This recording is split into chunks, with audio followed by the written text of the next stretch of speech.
فاتحہ۔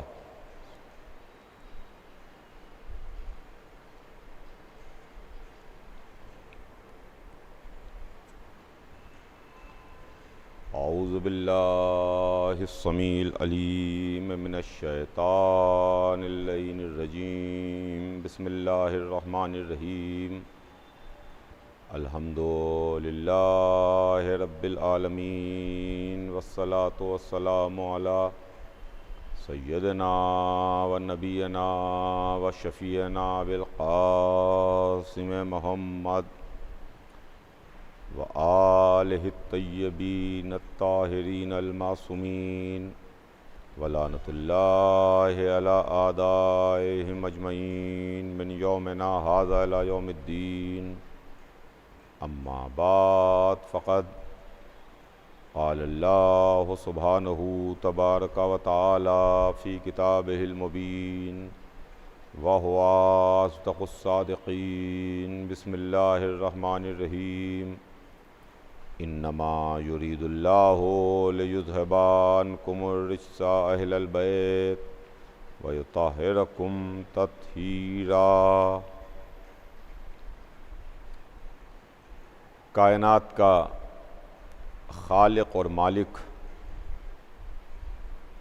پروردگار عالم، اپنی عظیم ترین کتاب قرآن مجید میں ارشاد فرماتا ہے کہ اے اہل بیت، اللہ نے یہ ارادہ کر لیا کہ آپ سے ہر طرح کے رجس کو دور رکھے، آپ سے تمام طرح کی برائیوں کو دور رکھے اور آپ کو پاک رکھے اس طرح سے کہ جو پاک رکھنے کا حق ہے۔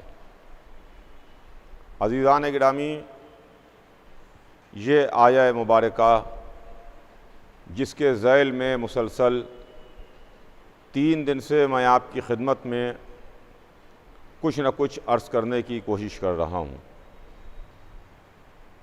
اس عشرہ مجالس میں جو مغل مسجد بمبئی کا قدیم عشرہ ہے، اس عشرہ مجالس میں میں ایک عنوان کے تحت آپ سے گفتگو کر رہا ہوں۔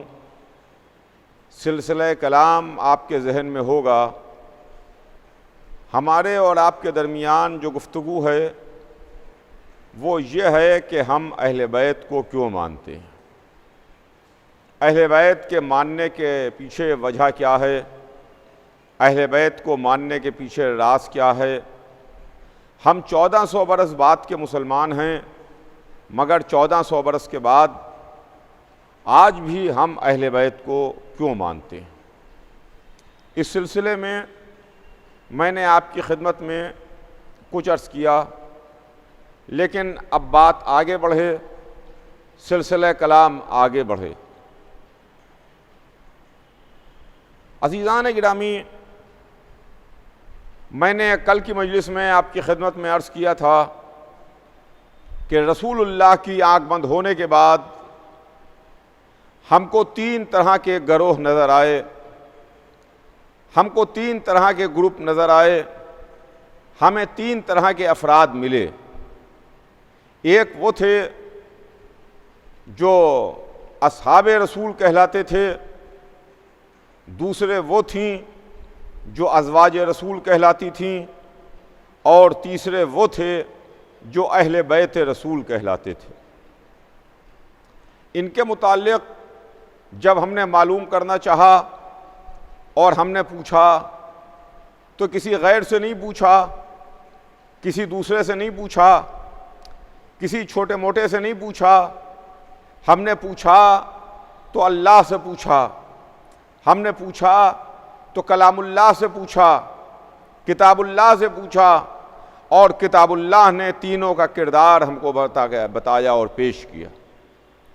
چنانچہ کل میں تفصیل کے ساتھ آپ کی خدمت میں عرض کر چکا کہ اصحاب کے سلسلے میں بھی ہمیں 2 طرح کی آیتیں نظر آتی ہیں، کچھ اچھی آیتیں ہیں، کچھ ان کی مذمت کرتی ہوئی آیتیں ہیں، کچھ آیتوں میں ان کی تعریف ہے، کچھ آیتوں میں ان کی مذمت ہے۔ ازواج کے سلسلے میں بھی ہم کو 2 طرح کی آیتیں ملیں، جس میں کہیں ازواج رسول کی تعریف ہے، کہیں ان کو ڈانٹا جا رہا ہے، ان کی مذمت کی جا رہی ہے۔ لیکن جب بات اہل بیت کی آئی تو قرآن اہل بیت کی مدح کرتا ہوا نظر آیا اور قرآن اہل بیت کی تعریف کرتا ہوا نظر آیا۔ تو ہمیں اپنی آخرت کو دیکھنا ہے، ہمیں اپنے عقبہ کو دیکھنا ہے، ہمیں اس چند روزہ زندگی کے بعد ہمیشہ ہمیشہ کی زندگی کو دیکھنا ہے، اس لیے کہ یہ دنیا کی زندگی چند روزہ زندگی ہے جس میں انسان آتا ہے اور آ کے چلا جاتا ہے۔ ہم بازار میں جاتے ہیں تو اچھے سے اچھا مال خریدنے کی کوشش کرتے ہیں، لیکن مذہب میں ہم یہ نہیں چاہتے کہ ہم دھوکہ کھا جائیں، ہم یہ نہیں چاہتے کہ ہم سے غلطی ہو جائے۔ دیکھیے، اگر کسی سے انجانے میں غلطی ہو جائے، دھوکے میں غلطی ہو جائے، ناسمجھی میں غلطی ہو جائے تو چلیے ایک حد تک ایکسکیوز ہے اس کا، ایک حد تک کہ اس کی معافی ہے کہ صاحب دھوکہ ہو گیا، ہم اندھیرے میں تھے، ہم انجانے میں تھے، ہمیں راستہ نہیں دکھائی دے رہا تھا، ہمیں نہیں معلوم تھا۔ لیکن جہاں پر قرآن جیسی کتاب بہت واضح طور پر کھل کے اعلان کر رہی ہے اور ہمارے واسطے سارے معاملات اس طریقے سے روشن ہیں کہ جیسے دن کا 12 بجا ہو اور سورج نصف النہار پر ہو، اسی طریقے سے جب ہمیں سارے معاملات معلوم ہیں تو اب ہم یہ کہہ کر کے اپنا دامن نہیں بچا سکتے کہ ہمیں معلوم نہیں ہے، ہم جانتے نہیں تھے، ہمارے پاس آپشن نہیں تھا، ہم کو معلوم نہیں تھا۔ تو عزیزان گرامی، چونکہ ہماری آخرت کا سوال ہے، لہذا آخرت کا سودا ہم نے دھوکے میں نہیں کیا، ہم نے آنکھیں بند کر کے نہیں کیا، ہم نے سمجھ بوجھ کے سودا کیا ہے، اس لیے کہ جن اہل بیت کو ہم نے مانا، ان اہل بیت کو اللہ نے اپنا دین کی حفاظت کرنے کے واسطے منتخب کیا، رسول اللہ نے اپنی خلافت کے واسطے منتخب کیا۔ اگر ان کو ہم نے اپنی رہبری کے لیے منتخب کیا تو اس کے پریشانی کی کیا بات ہے، تو اس میں گھبرانے کی کیا بات ہے کہ اللہ نے ان کو امامت کے واسطے منتخب کیا، رسول نے ان کو خلافت کے واسطے منتخب کیا، ہم نے اپنی رہبری کے واسطے منتخب کیا۔ ہم نے امت کو نہیں مانا، توجہ چاہوں گا عزیزان گرامی، ہم نے امت کو نہیں مانا، ہم نے اہل بیت کو مانا۔ آج ہمارے اوپر یہ الزامات ہیں، میں اپنے تمام سننے والوں سے، چاہے وہ جس فرقے کا ہو، چاہے وہ جس مذہب سے تعلق رکھتا ہو، میں اس کی خدمت میں یہ بات واضح طور کے اوپر بتانا چاہتا ہوں اور یہ عرض کرنا چاہتا ہوں کہ دیکھیے، ہم نے امت کو نہیں چنا، ہم نے اطرت کو چنا۔ ہم نے امت کو نہیں مانا، ہم نے اہل بیت کو مانا۔ ہم نے ان کو مانا، ہم نے رہبری کے لیے، ہم نے دین سمجھنے کے لیے، ہم نے دین کو ماننے کے واسطے، ہم نے اسلام کو پوری طریقے سے سمجھنے کے واسطے ان کو مانا۔ جہاں آیہ تطہیر کا حصار موجود ہے، جہاں آیہ تطہیر کا پہرا موجود ہے، جہاں قرآن کہہ رہا ہے کہ انما یرید اللہ لیذھب عنکم الرجس اہل البیت ویطہرکم تطہیرا، ہم نے اہل بیت کو منتخب کیا، ہم نے امت کو نہیں مانا۔ اس لیے کہ جب رسول اللہ کی آنکھ بند ہوئی، سنیے گا عزیزان گرامی، جب رسول اللہ کی آنکھ بند ہوئی اور سرکار ختمی مرتبت ہمارے درمیان سے تشریف لے گئے، تو اب اس وقت معاملہ یہ تھا کہ ہم کس کی مانیں۔ ہمارے پاس دو راستے تھے، ہمارے پاس دو آپشن تھے۔ ایک تو راستہ وہ تھا کہ رسول اللہ کی آنکھ بند ہونے کے بعد ہم مدینے کے تمام مسلمانوں کی بات کو مانیں، مسلمانان مدینہ کی بات کو مانیں، جو مدینے کے مسلمان، مدینے میں رہنے والے جس راستے پر چل رہے تھے اس راستے کے اوپر ہم بھی چل پڑیں، ہم بھی وہی راستہ منتخب کریں اور اپنے لیے وہی راستہ معین کریں۔ ایک آپشن تو یہ ہے، اور دوسرا آپشن ہمارے پاس وہ تھا کہ اس کے چند مہینے پہلے یعنی ذی الحج میں 18 ذی الحج کو غدیر کے بھرے میدان میں 1.25 لاکھ کے مجمع میں حضور سرور کائنات نے ایک اعلان کیا، اور وہ اعلان یہ تھا کہ اللہ مولایا وانا مولا المومنین من کنت مولاہ فہذا علی مولا، اللہ میرا مولا، میں مومنوں کا مولا، جس کا میں مولا اس کے یہ علی مولا۔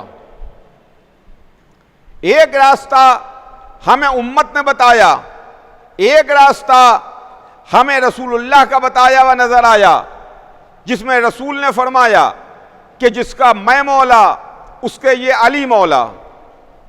ہم نے امت کے بتائے ہوئے راستے کو نہیں چنا، ہم نے رسول اللہ کے بتائے ہوئے راستے کو چنا، ہم نے اللہ کے بتائے ہوئے راستے پر عمل کیا۔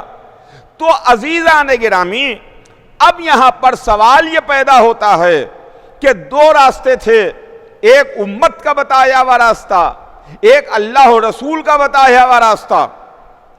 ہم چلے اس راستے پر جو راستہ ہمیں اللہ و رسول نے بتایا، امت کے بتائے ہوئے راستے پر نہیں چلے، اللہ کے بتائے ہوئے راستے پر چلے، قرآن کے بتائے ہوئے راستے پر چلے، رسول اللہ کے بتائے ہوئے راستے پر چلے۔ اب یہ راستہ صحیح ہے کہ وہ راستہ صحیح ہے؟ کون سا راستہ صحیح ہے؟ کون سا راستہ صحیح ہے؟ امت کا بتایا ہوا اور امت کا راستہ صحیح کہ اللہ اور رسول کا راستہ بتایا ہوا صحیح؟ کس راستے پر ہم چلے؟ اگر ہم امت کے بتائے ہوئے راستے پر نہیں چلے اور ہم اس راستے پر نہیں گئے جو امت مسلمہ نے ہمیں بتایا تھا، تو ہم گناہگار ہوئے تو صرف امت مسلمہ کے گناہگار ہوئے۔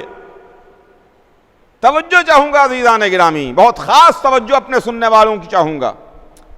ہم گناہگار ہوئے تو ہم صرف اور صرف امت محمدی کے گناہگار ہوئے، ہم مدینے میں رہنے والے مسلمانوں کے گناہگار ہوئے۔ اور اگر ان کا راستے پر ہم عمل کرتے اور اس راستے کو ہم چھوڑ دیتے جو راستہ اللہ اور رسول نے بتایا تھا، تو ہم اللہ کے بھی گناہگار ہوتے، رسول اللہ کے بھی گناہگار ہوتے۔ اس لیے کہ ہماری بخشش کے واسطے امت نہیں آئے گی، محمد بخشش کے واسطے آئیں گے، اہل بیت ہماری شفاعت کو آئیں گے، اہل بیت ہماری نجات کے واسطے، اہل بیت ہماری شفاعت کے واسطے، اہل بیت ہماری بخشش کے واسطے وہ آئیں گے۔ تو ہم نے اہل بیت کے راستے کو چنا، ہم نے اللہ اور رسول کے راستے کو چنا، اس لیے کہ یہ اہل بیت ہیں، امت کے راستے پر ہم نے عمل نہیں کیا۔ ہم کو اہل بیت نے تعلیم دی ہے، ہم کو اہل بیت نے سکھایا ہے۔ اہل بیت نے ہمیں کیا بتایا؟ جب ہم اہل بیت کے راستے پر چلے، جو اہل بیت کا راستہ تھا، جو اللہ اور رسول کا بتایا ہوا راستہ تھا، جب ہم اس راستے پر چلے تو اس راستے پر ہم کو توحید ملی۔ اہل بیت نے ہم کو توحید کی تعلیم دی، اہل بیت نے ہم کو عدالت الہی کی تعلیم دی، اہل بیت نے ہم کو نبوت کے بارے میں بتایا، اہل بیت نے ہم کو امامت کے بارے میں بتایا، اہل بیت نے ہم کو قیامت کے بارے میں بتایا۔ یہ 5 چیزیں ہیں جو اصول دین کہلاتی ہیں۔ اول توحید، دوسرے عدل، تیسرے نبوت، چوتھے امامت، 5ویں قیامت۔ یہ 5 چیزیں ہیں۔ اہل بیت نے ہم کو اصول دین کی تعلیم دی۔ اہل بیت نے ہم کو اصول دین بتائے، توحید ہم کو اہل بیت نے بتائی، عدالت پروردگار کا سبق ہم کو اہل بیت نے بتایا، نبوت کے بارے میں اہل بیت نے بتایا، امامت کے بارے میں اہل بیت نے بتایا، قیامت کے بارے میں اہل بیت نے بتایا۔ ہمارے پاس اصول دین 5 ہیں، ہم 5 اصولوں کو مانتے ہیں، اور بقیہ عالم اسلام ان کے پاس جو اصل ہے وہ 3 ہیں، ان کے پاس 3 اصول ہیں، 3، ہمارے پاس ہیں 5۔ تو یہ 5 ہمارے پاس جو اصول ہیں، جو اصول دین کہلاتے ہیں، یہ ہم کو اہل بیت کے بتائے ہوئے ہیں۔ کسی کے ذہن میں نہ آئے کہ اس میں ہم اہل بیت سے رسول اللہ کو الگ کر رہے ہیں۔ میں اپنی پہلی مجلس میں یہ بات عرض کر چکا کہ جب میں اہل بیت کا نام لوں گا اس میں رسول اللہ شامل ہوں گے، رسول کو شامل کر کے اہل بیت کا نام لیا جائے گا، رسول کو مائنس کر کے اہل بیت کا نام نہیں لیا جائے گا، رسول کو شامل کیا جائے گا۔ اہل بیت نے ہم کو اصول دین کی تعلیم دی، اصول دین ہم کو بتائے، توحید ہم کو اہل بیت نے بتائی۔ اللہ ایک ہے، اللہ وحدہ لا شریک ہے، نہ وہ کسی سے ہے نہ کوئی اس سے ہے، نہ اس کی شادی، نہ اس کے بال بچے، نہ اس کا گھر، نہ اس کا خاندان، نہ اس کا قبیلہ، جیسے ہمارے اور آپ کے یہاں کہ یہ اللہ کی اولاد ہے، یہ اللہ کے بچے ہیں، یہ اللہ کا خاندان ہے، یہ اللہ کی بیوی ہیں، یہ اللہ کے بھائی ہیں، یہ اللہ کا باپ ہے، یہ اللہ میاں کی ماں ہیں، ایسا کچھ نہیں ہے۔ لیکن ہاں اتنی سی ضرور بات ہے کہ یہ سب کچھ تو اللہ نہیں رکھتا، نہ اللہ کا خاندان ہے، نہ اللہ کے بال بچے ہیں، نہ اللہ کے ماں باپ ہیں، نہ اللہ کسی سے پیدا ہوا ہے، نہ اللہ سے کوئی پیدا ہوگا، مگر اتنی بات ضرور ہے کہ ایک گھر جو ابراہیم خلیل اللہ نے بنایا تھا اس گھر کو ضرور اللہ نے اپنے سے نسبت دے دی اور یہ کہہ دیا کہ یہ بیتی، ہاں یہ میرا گھر ہے۔ اس گھر کو اپنا گھر کہہ دیا اللہ نے کہ ہاں یہ میرا گھر ہے۔ تو توحید ہم کو اہل بیت نے بتائی، اور توحید کا سبق ہم کو اہل بیت نے دیا۔ بے شک اللہ کو ہم بھی مانتے ہیں، اللہ کو آپ بھی مانتے ہیں، اللہ کو تمام مسلمان مانتے ہیں کہ اللہ ایک ہے، وحدہ لا شریک ہے، مگر معاملہ یہ ہے کہ ہم کو اہل بیت نے وہ سا اللہ بتایا،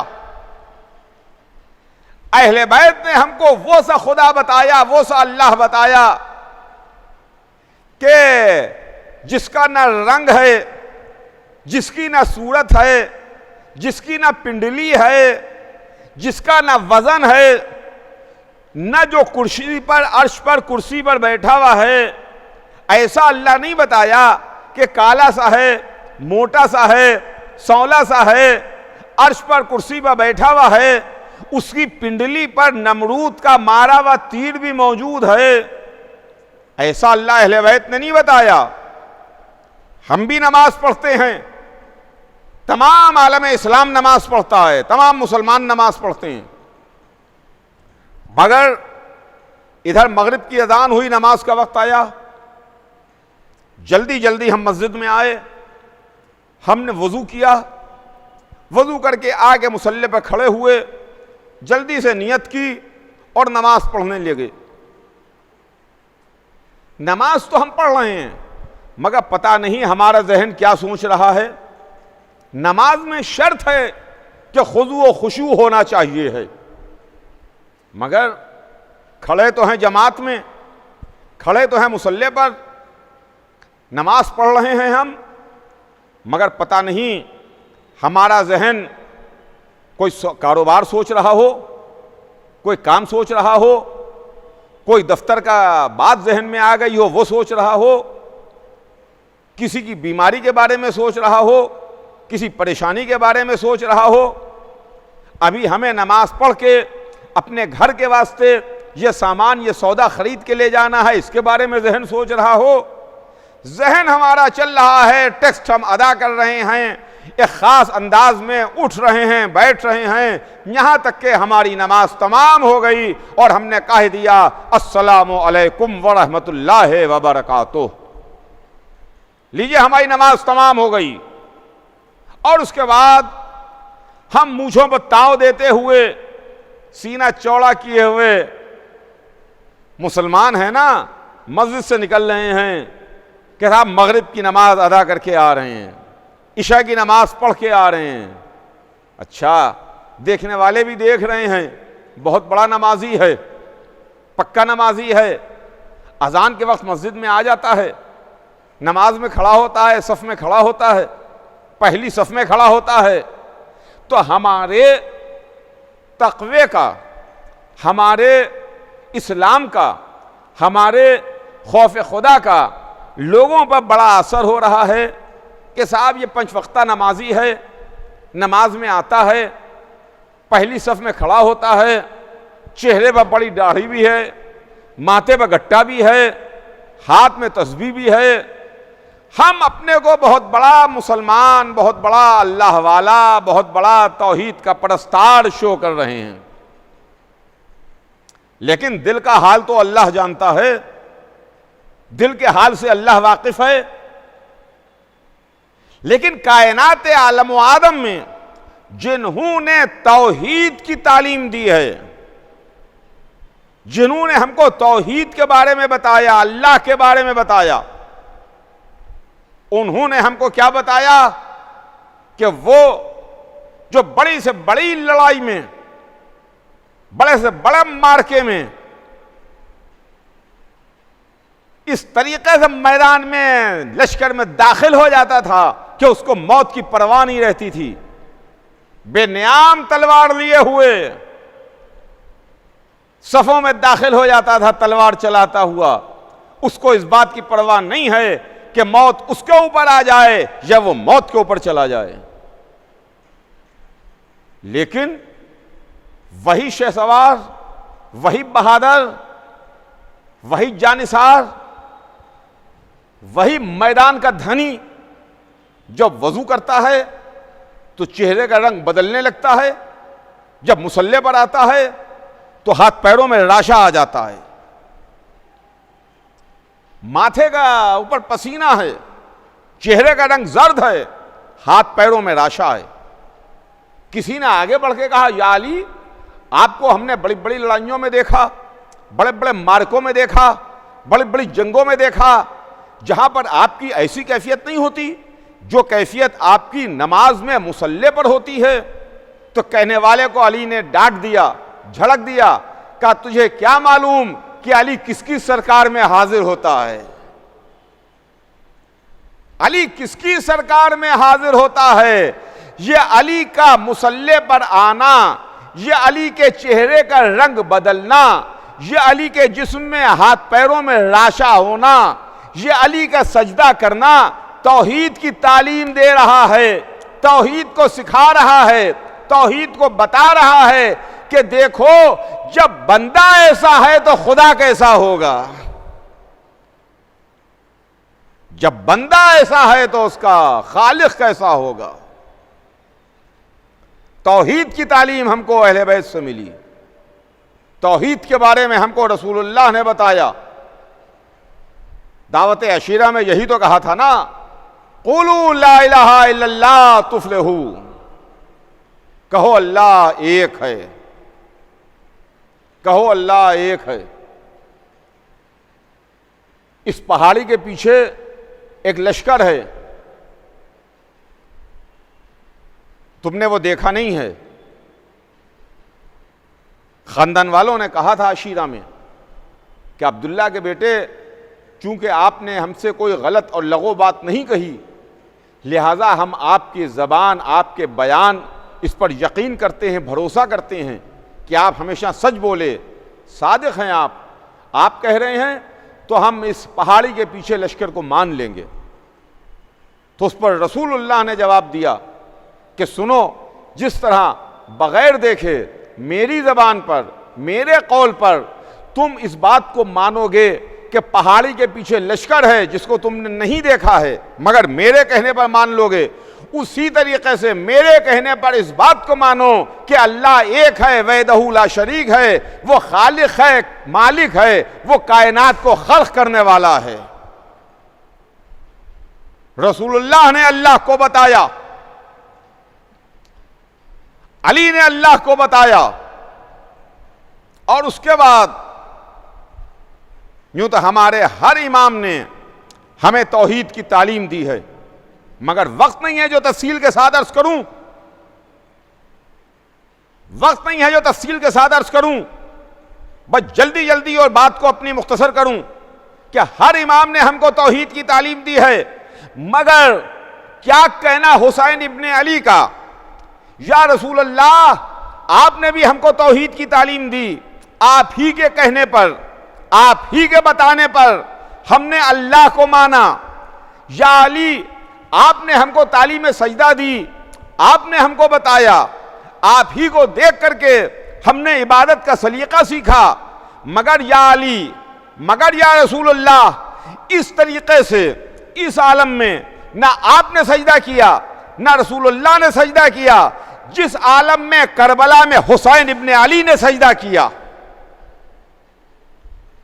3 دن کی بھوک میں، 3 دن کی پیاس میں، 72 لاشیں اٹھانے کے بعد حسین پیشانی کو خاک پر رکھے ہوئے ہیں، اللہ تیرا شکر ہے کہ تو نے میری قربانیوں کو قبول کر لیا۔ تو عزیزوں، توحید کی تعلیم ہم کو آل محمد نے دی،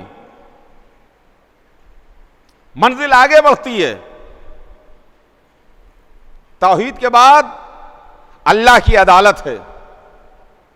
عدالت صرف وہی مانتے ہیں کہ جو امامت کو مانتے ہیں، یعنی ہمارا ہی فرقہ وہ ہے جو عدالت پروردگار کا قائل ہے، اس لیے کہ اگر عدالت ہی نہیں ہے، اگر انصاف ہی نہیں ہے تو سارا معاملہ کولیپس کر جائے گا۔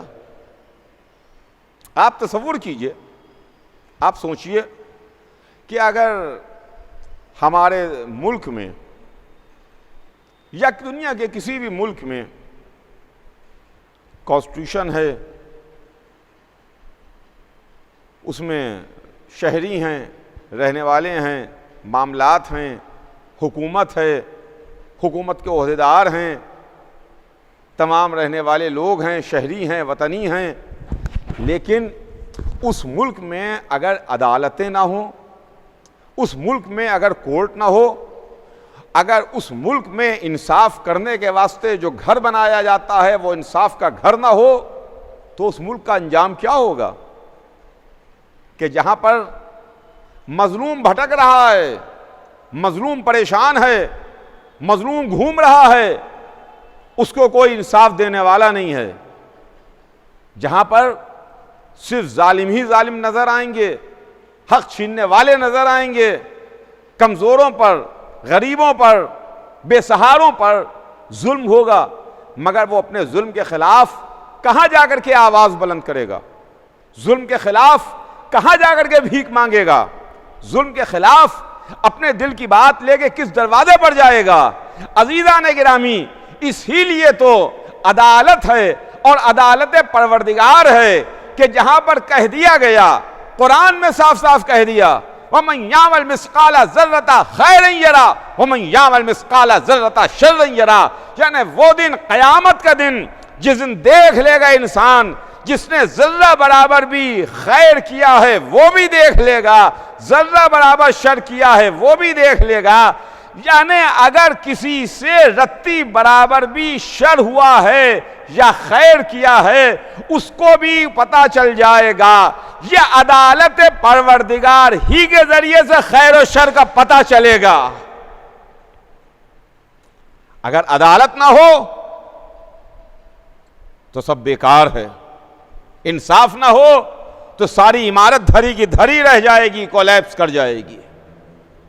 تو عدالت ہم کو اللہ کی عدالت اہل بیت نے بتائی، رسول نے بتائی، اور ہمارے پاس اصول دین میں توحید کے بعد جو چیز ہے وہ عدالت ہے، عدل ہے۔ اس کے بعد دیکھیے اہل بیت نے ہمیں کیا کیا بتایا۔ عدالت کے بعد نبوت ہے۔ اللہ نے 1,24,000 نبیوں کو بھیجا، 1,24,000 ہادی آئے، 1,24,000 اللہ کا میسج، اللہ کا پیغام لے کے آئے، 1,24,000 نے اللہ کی باتوں کو بتایا، جس میں سب کے سب اللہ کے بھیجے ہوئے تھے۔ پہلے حضرت آدم ہیں اور آخری ہمارے رسول ہیں حضور سرور کائنات ختمی مرتبت محمد مصطفیٰ صلی اللہ علیہ وآلہ وسلم۔ یہ 1,24,000 نبی، اس سرے پر آدم ہیں جو پہلا سرا ہے، اس سرے پر حضور سرور کائنات ہیں جو آخری نبی ہیں۔ یہ 1,24,000 ہیں یہاں سے یہاں تک۔ ان کے بارے میں ہم کو اہل بیت نے بتایا، ان کے بارے میں ہم کو رسول نے بتایا، اور اہل بیت کے رسولوں کے بارے میں، نبیوں کے بارے میں، نبوت کے بارے میں فیگر تو ہم کو رسول اللہ نے بتائی۔ دیکھیے 1,24,000 کی فیگر جو ہے وہ قرآن میں لکھی ہوئی نہیں ہے کہ 1,24,000 نبی ہیں۔ ہم کو کس نے بتائی؟ رسول اللہ نے ہمیں تعلیم دی۔ رسول نے بتایا کہ اللہ نے ہدایت کے واسطے 1,24,000 نبیوں کو بھیجا۔ ہمارا عقیدہ ہے، ہمارا ایمان ہے، ہم 1,24,000 کو مانتے ہیں، مگر ہمیں یہ اختیار نہیں ہے کہ اس میں ہم ایک کو بھی کم کر لیں یا ایک کا بھی اضافہ کر لیں۔ ہمیں صرف ماننا ہی ماننا ہے، اس کے علاوہ ہمارا اختیار کچھ بھی نہیں ہے۔ یہ ہمیں اہل بیت نے بتایا۔ مگر کچھ نبیوں کے نام، کچھ نبیوں کا ذکر، کچھ نبیوں کے تذکرے اللہ نے قرآن میں کیے ہیں۔ چند نبی ہیں جن کے نام اللہ نے قرآن میں لیے ہیں، چند نبی ہیں جن کے تذکرے اللہ نے قرآن میں کیے ہیں، چند نبی ہیں جن کے ذکر اللہ نے قرآن مجید میں کیے ہیں، جن کے واقعات اللہ نے قرآن میں ریکارڈ کر کے ہم کو سنائے ہیں۔ 1,24,000 میں مشکل سے 30-32 ہوں گے نبی جن کے نام ہم کو معلوم ہیں، جن کے نام ہم کو بتائے گئے۔ اس کے علاوہ نبیوں کے نام ہمیں نہیں معلوم۔ مگر ایک میرا سوال ہے، تمام عالم اسلام سے میں ایک سوال کرنا چاہتا ہوں، اور میرا سوال یہ ہے کہ مسلمانوں، تم 1,24,000 نبیوں کو مانتے ہو؟ تو گردن ہلا ہلا کے انہوں نے جواب دیا کہ بے شک ہم 1,24,000 کو مانتے ہیں، ہمارے حضور نے ہم کو بتایا ہے کہ 1,24,000 ہیں، اسلام نے ہم کو بتایا ہے کہ 1,24,000 ہیں، رسول اللہ نے ہم کو بتایا ہے، اللہ نے 1,24,000 کو بنا کے بھیجا ہے۔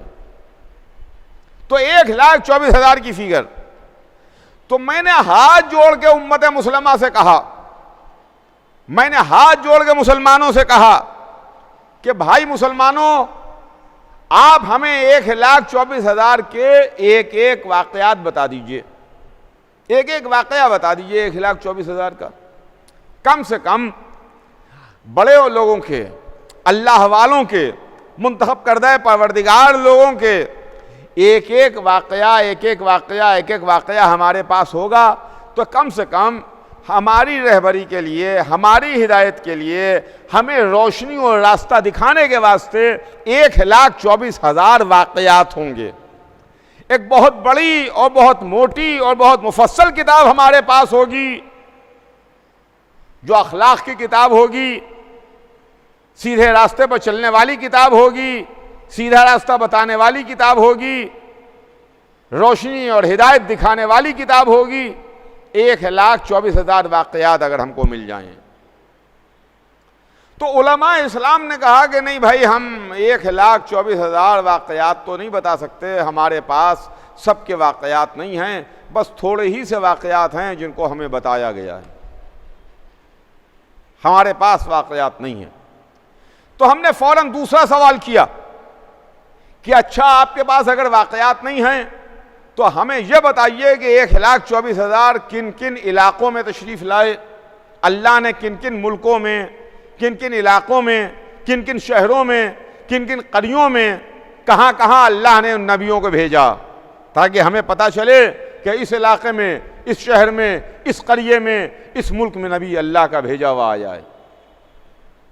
تو ان کا جواب یہ آیا کہ نہیں بھائی، ہم کو بھی نہیں معلوم، ہم کو نہیں معلوم، ہم آپ کو نہیں بتا سکتے کہ کن کن علاقوں میں نبی آئے 1,24,000۔ تو علماء اسلام نے اس سوال کا جواب بھی دینے سے انکار کر دیا۔ اب تو ہم نے تیسرا سوال کیا، اچھا آپ کو یہ نہیں معلوم تو ہمیں یہ بتائیے کہ 1,24,000 کا خاندان کیا تھا، خاندان کے بارے میں ہمیں بتائیے، تو ہمیں ان کے خاندان کی تفصیلات معلوم ہو جائیں۔ علماء اسلام نے خاندان کی تفصیلات بھی بتانے سے انکار کر دیا کہ ہمارے پاس 1,24,000 کے خاندان کی تفصیلات بھی نہیں ہیں۔ تو پھر ہم نے ہاتھ جوڑ کے علماء اسلام سے عرض کی کہ ٹھیک ہے، پھر ہمارے ایک سوال کا جواب دے دیجئے، یہ بتا دیجئے کہ 1,24,000 کس تاریخ کو، کس سن میں پیدا ہوئے اور کب یہ دنیا سے تشریف لے گئے، سدھار گئے، ان کی تاریخ ولادت، ان کی تاریخ وفات وغیرہ یہ سب آپ ہم کو بتائیے۔ تو علماء اسلام نے میرے اس سوال کا جواب دینے سے انکار کیا، کہا نہیں بھائی، ہم آپ کو نہیں بتا سکتے کہ ان کی تاریخ ولادت کیا ہے یا تاریخ وفات کیا ہے۔ میں سوال پہ سوال کرتا جا رہا ہوں، علماء اسلام ہاتھ جوڑتے جا رہے ہیں، انکار کر رہے ہیں، نہ ہمیں واقعات معلوم ہیں، نہ ہمیں علاقے معلوم ہیں، نہ ہمیں خاندان معلوم ہیں، نہ ہمیں تاریخ ولادت، تاریخ وفات معلوم ہے، کچھ بھی نہیں معلوم ہے۔ تو پھر آخر میں ہم نے ہاتھ جوڑ کے عرض کی کہ علماء اسلام کم سے کم ہمارا عقیدہ 1,24,000 پر ہے، تو آپ ہمیں 1,24,000 کے صرف اور صرف نام بتا دیجئے، صرف اور صرف نام بتا دیجئے۔ تو علماء اسلام نے نام بتانے سے بھی منع کر دیا کہ نہیں، ہمیں 1,24,000 کے نام نہیں معلوم ہیں، 1,24,000 کے ہم نام نہیں بتا سکتے، ہمیں معلوم نہیں ہے۔ تو ہم نے کہا یہ تو بڑی عجیب بات ہے کہ ہم مان تو رہے ہیں، فیگر ہمارے پاس ہے میتھمیٹیکل 1,24,000، یعنی 1,24,000 میں ہم 1,23,999 بھی نہیں کر سکتے، ہم 1,24,000 ایک بھی نہیں کر سکتے، 1,24,000 میتھمیٹیکل فیگر، تو ہمیں 1,24,000 کے نام بھی نہیں معلوم۔ تو ہم نے کہا یہ کون سی بات ہے کہ ہم تو مانے بیٹھے ہوئے ہیں، نہ آپ کو واقعات معلوم ہیں، نہ آپ کو علاقے معلوم ہیں، نہ آپ کو تاریخ ولادت و وفات معلوم ہے، نہ آپ کو نام معلوم ہیں، تو پھر آپ ان کے اوپر کیوں اعتراض کرتے ہیں؟ ہم جن 12 کو مانتے ہیں آپ ان کو کیوں نہیں مانتے کہ جن 12 کے نام بھی معلوم ہیں، جن کے پتے بھی معلوم ہیں، جن کے واقعات بھی معلوم ہیں، جن کے خاندان بھی معلوم ہیں، جن کی تاریخ ولادت بھی معلوم ہے، جن کی تاریخ شہادت بھی معلوم ہے، یہ بھی معلوم ہے کہ 11 شہید کر دیے گئے ہیں، ایک زندہ موجود ہے۔ عزیزان گرامی، ہم اہل بیت کو کیوں مانتے ہیں؟ وجہ سنیے ہم سے کہ ہم نے آنکھیں بند کر کے اہل بیت کو نہیں مانا ہے، ہم نے ذہن کی شمعوں کو جلا کے روشن کر کے اہل بیت کو مانا ہے، اندھیرا کر کے اہل بیت کو نہیں مانا ہے۔ ہم غلامان اہل بیت اندھی عقیدتوں کے قائل نہیں ہیں، ہمارے پاس اندھی عقیدتیں نہیں ہیں، ہم روشنی میں مانتے ہیں، اندھیرے میں نہیں مانتے۔ تو عزیزان گرامی بات نبوت تک آئی ہے. ہم کو نبوت کی تعلیم رسول سے ملی.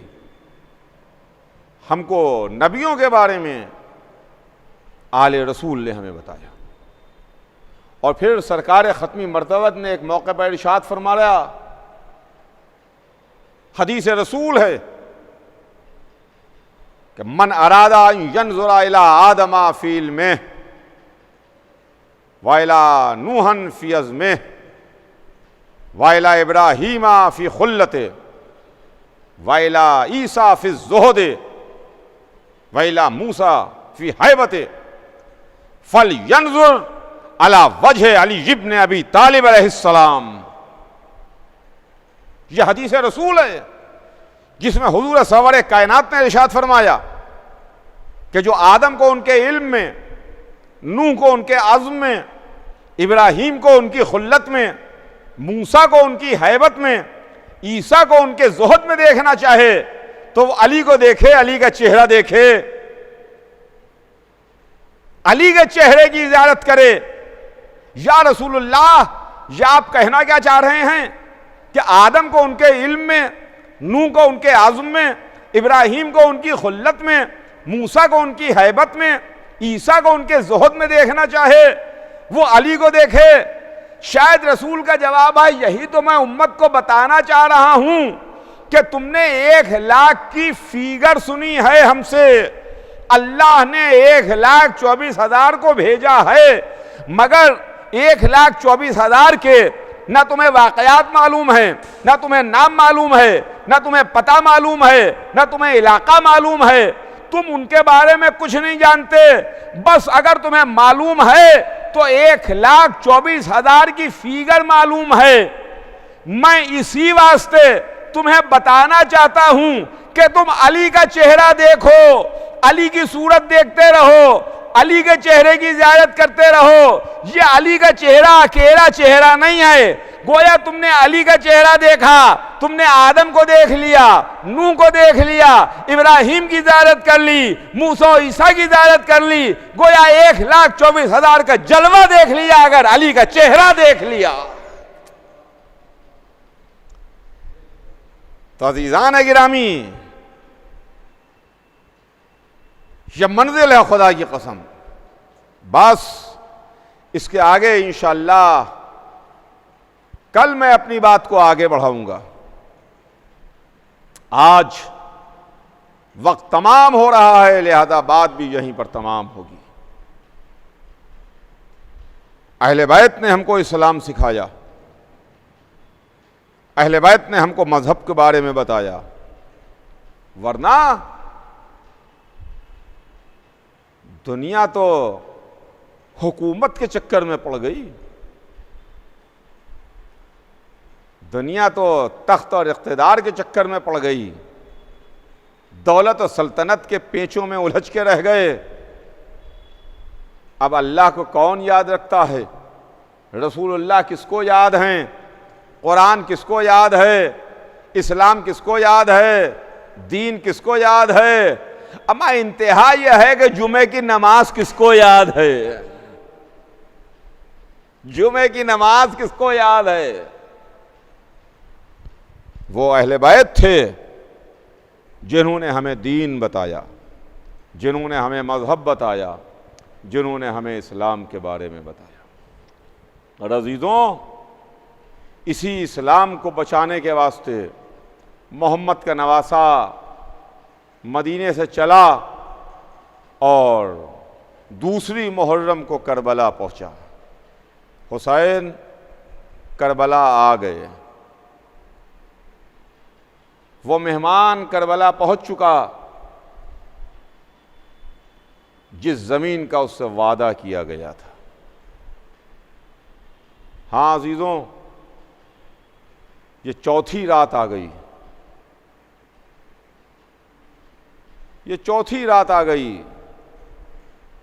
یہ راتیں غم کی راتیں ہیں, یہ راتیں عزا کی راتیں ہیں, یہ راتیں بکا کی راتیں ہیں. اب ان راتوں میں ہم اصحاب حسینی کا ذکر کرتے ہیں، ہم حسین کے ناصروں پر آنسو بہاتے ہیں۔ ہاں ہاں، حسین جانب عراق تشریف لیے جا رہے تھے کہ راستے میں حر کا رسالہ ملا، حر کے قافلے نے راستہ روکا، حر نے آگے بڑھ کے لجام فرس پر ہاتھ رکھ دیا تھا، لجام فرس پر ہاتھ رکھا تو حسین نے ایک جملہ کہا کہ تیری ماں تیرے ماتم میں روئے، تیری ماں تیرے ماتم میں بیٹھے، آئے حر کیا کر رہا ہے تو؟ حر کانپ گیا، کہا فرزند رسول، میں آپ کی مادر گرامی کے واسطے کچھ نہیں کہہ سکتا، آپ کی والدہ عالمین کی عورتوں کی سردار ہیں، خاتون جنت ہیں، رسول اللہ کی بیٹی ہیں، مگر میں آپ کی ماں کے بارے میں کچھ نہیں کہوں گا۔ حر نے راستہ روکا اور حسین سرزمین کربلا پر آئے، لیکن حر کو اندر ہی اندر ایک کسک تھی، حر کو اندر ہی اندر ایک احساس تھا جو پریشان کر رہا تھا تو لشکر یزید میں تھا، تو اس طرف جو راستہ باطل کا راستہ تھا، جو ظلمت کا راستہ تھا، جو اندھیروں کا راستہ تھا، جو جہنم کا راستہ تھا۔ اور عزیزان گرامی سنیے گا، میں اپنے تمام سننے والوں کو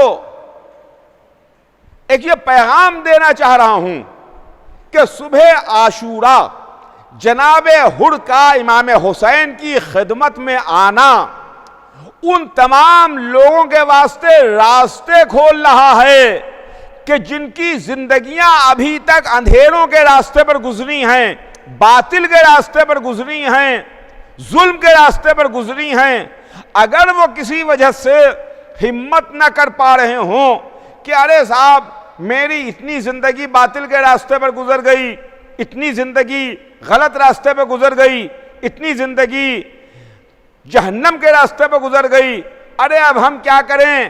آؤ آگے حر سے سبق لو، جس نے پوری زندگی یزید کے راستے پہ گزاری مگر زندگی کے چند آخری لمحے حسین کے راستے پر گزارے تو اس کا ریوارڈ یہ ملا، اس کا انعام میں یہ ملا، اس کا صلہ یہ ملا کہ فاطمہ زہرا کا رومال ملا، حسین کا زانو ملا، صبح قیامت تک چاہنے والوں کے سلام مل رہے ہیں، چاہنے والوں کے سلام مل رہے ہیں۔ شب عاشور پوری رات ٹہل رہا تھا، پوری رات اپنے خیمے میں ٹہلا ہے، کسی نے آگے بڑھ کے کہا حر آج ایسی تیری کیفیت دیکھ رہا ہوں جیسی اس کے پہلے کبھی نظر نہیں آئی، کہ کیا بات ہے؟ تو عرب کا بہت بڑا بہادر ہے، شہسوار ہے، بہت بڑا سپاہی ہے، بہت بڑا سردار ہے، یہ تیری کیا کیفیت ہے؟ یہ تیرے ہاتھ پیروں میں راشا کیوں ہے؟ تیرے چہرے کا رنگ کیوں بدلا ہوا ہے؟ تیرے پاس تو لشکر ہے، تیرے پاس تو سپاہی ہیں، تیرے پاس تو بہتا ہوا دریا ہے، تیرے پاس تو کھانے کے واسطے سب کچھ ہے، اس کے بعد یہ تیری کیفیت ہو رہی ہے؟ تو حر نے ڈانٹ دیا، جھڑک دیا، کہا تجھے کیا معلوم کہ میں کیا سوچ رہا ہوں؟ میں اپنے کو دوزخ و جنت کے راستے پر تول رہا ہوں، میں یہ سوچ رہا ہوں کہ دوزخ کے راستے پر باقی رہوں یا جنت کی طرف چلا جاؤں، جنت کی طرف چلا جاؤں۔ عزیزوں، شب عاشور یہ حر سوچ رہے تھے کہ جنت کی طرف چلا جاؤں۔ رات تمام ہوئی، عاشور کی صبح نمودار ہوئی، حر اپنے بیٹے کو لیے ہوئے، اپنے غلام اور بھائی کو لیے ہوئے حسین کی خدمت میں پہنچا، اپنے سر کو حسین کے قدموں پر رکھ دیا، ہاتھوں کو جوڑے ہوئے تھا، ایک جملہ کہا فرزند رسول یا ابا عبداللہ حلی توبہ، کیا میرے واسطے توبہ ہے کہ میری خطا معاف ہو سکتی ہے؟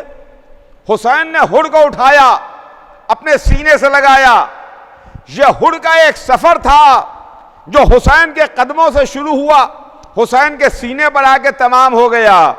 حسین نے ہڑ کو کلیجے سے لگا کے کہا، ہڑ کیا خوب تیری ماں نے تیرا نام رکھا، کیا خوب تیری ماں نے تیرا نام رکھا، تو دنیا میں بھی آزاد ہے، تو آخرت میں بھی آزاد ہے، تو یہاں بھی آزاد ہے، تو وہاں بھی آزاد ہے۔ ہڑ ہاتھوں کو جوڑے ہوئے تھا، کہا آقا میں گناہگار ہوں، میں خطا کار ہوں، مولا میں آپ کو گھیر کے یہاں لایا ہوں، مولا میں اپنے گناہوں کا ازالہ چاہتا ہوں، میں چاہتا ہوں کہ جو مجھ سے غلطی ہو گئی ہے آقا مجھے اجازت دے دیجئے، میں چاہتا ہوں کہ میرا بیٹا میدان میں جائے، میری غلطیوں کا کفارہ ہو جائے۔ حسین نے ایک جملہ کہا، ہڑ کیا اپنے سامنے اپنے بیٹے کو مرتبہ دیکھے گا؟ اپنے سامنے اپنے بیٹے کی میت دیکھے گا؟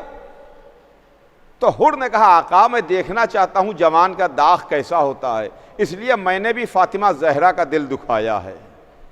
لیجئے آقا حسین سے اجازت ملی، ہڑ کا بیٹا اجازت لے کے مقتل میں آیا، قیامت کی لڑائی لڑا، بہادر باپ کا بہادر بیٹا میدان میں تلوار چلا رہا تھا، دشمنوں کو تحقیق کر رہا تھا۔ کہاں تک لڑتا، لڑتے لڑتے گھوڑے سے زمین پر آیا، آواز دی بابا میرا آخری سلام قبول کیجئے۔ اپنے باپ کو سلام کیا، مدد کو بلایا۔ بوڑھا باپ تھا، تیزی سے چلتا ہوا بیٹے کے سرہانے پہنچا۔ اب جو دیکھا تو منظر ہی کچھ عجب تھا۔ حسین پہلے سے موجود تھے، حسین پہلے ہی تشریف لا چکے تھے۔ ہڑ کے بیٹے کا سر حسین کے زانو پر تھا۔ ہڑ پہنچا تو عجب منظر دیکھا کہ بیٹے کا سر حسین کے زانو پر ہے، اور لیجئے ایک مرتبہ ہڑ نے دیکھا کہ بیٹے نے ایڑیاں رگڑیں۔ میدان کا دھنی، میدان کا سپاہی باپ جس نے محسوس کر لیا کہ بیٹا دنیا سے سدھار گیا، بیٹا دنیا سے چلا گیا، بیٹے نے آنکھوں کو بند کیا۔ ایک مرتبہ ہڑ نے آستینوں کو الٹا، حسین نے دیکھا، کہا ہڑ کیا ارادہ ہے، آستینے کیوں الٹ رہا ہے؟ کیا دستور دنیا یہ ہے کہ بوڑھا باپ جوان کی میت اٹھائے؟ ایسا ہرگز نہیں ہوگا، تیرے بیٹے کا جنازہ میں اٹھاؤں گا۔ اتنا کہتے کہتے حسین نے ہڑ کے بیٹے کے جنازے کو اٹھا لیا۔ میں کہوں گا ہڑ شرط وفا یہ ہے کہ عصر عاشور آ جانا، جب حسین اپنے 18 برس کے کلیل جوان کی میت اٹھا رہا ہو، کوئی سہارا دینے والا نہ ہو، کوئی مدد کرنے والا نہ ہو۔ زینب کبریٰ خیمے کا پردہ الٹ کے نکلی، ارے میرے لال علی اکبر، کیا 18 برس اسی دن کے لیے پالا تھا۔